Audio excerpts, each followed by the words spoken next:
نحمدہ و نصلی علی رسولہ الکریم اما بعد۔ آپ علیہ السلام کی حدیث ہے الرؤیا علی رجل طائر ما لم یحدث بها فاذا حدث بها وقعت، کہ جب تک خواب کو بیان نہ کیا جائے اس وقت تک وہ پرندے کے پاؤں میں معلق ہوتا ہے، اور جب بیان کر دیا جائے تو اسی طرح واقع ہو جاتا ہے۔ یہ حدیث ہمیں اس بات کی طرف اشارہ کر رہی ہے کہ خواب کو ہر کسی کے سامنے بیان نہ کیا جائے۔ جیسے میں نے پہلے بھی عرض کیا کہ خواب کس سے پوچھا جائے، معبر کی، تعبیر بیان کرنے والے کی نشانیاں کیا ہیں کہ شریعت نے اس کو کس کس چیز کا پابند بنایا ہے، یہ میں نے پہلے آپ کے سامنے اس کی علامات، نشانیاں بیان کر دی۔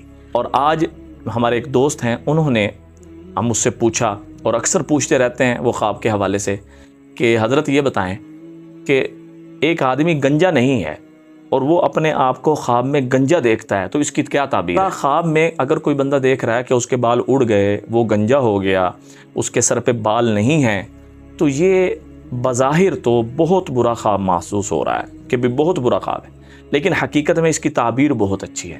یعنی حقیقت میں اس کی تعبیر کیا ہے؟ اس کی تعبیر یہ ہے کہ مالا مال ہونے کی طرف اشارہ ہے، مالداری ملنے کی طرف اشارہ ہے، اور رزق اور مال بارش کی طرح اس کی زندگی میں برسنے کا اشارہ یہ خواب کر رہا ہے۔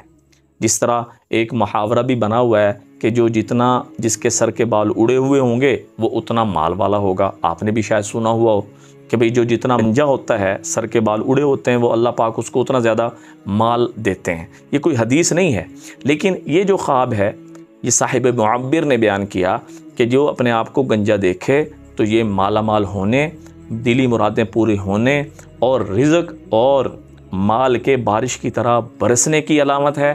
تو اس سے یہ اشارہ مل رہا ہے کہ شاید ہو سکتا ہے کہ یہ بات کسی نہ کسی درجے میں صحیح ہے۔ دعا میں یاد رکھیں۔ السلام علیکم ورحمۃ اللہ وبرکاتہ۔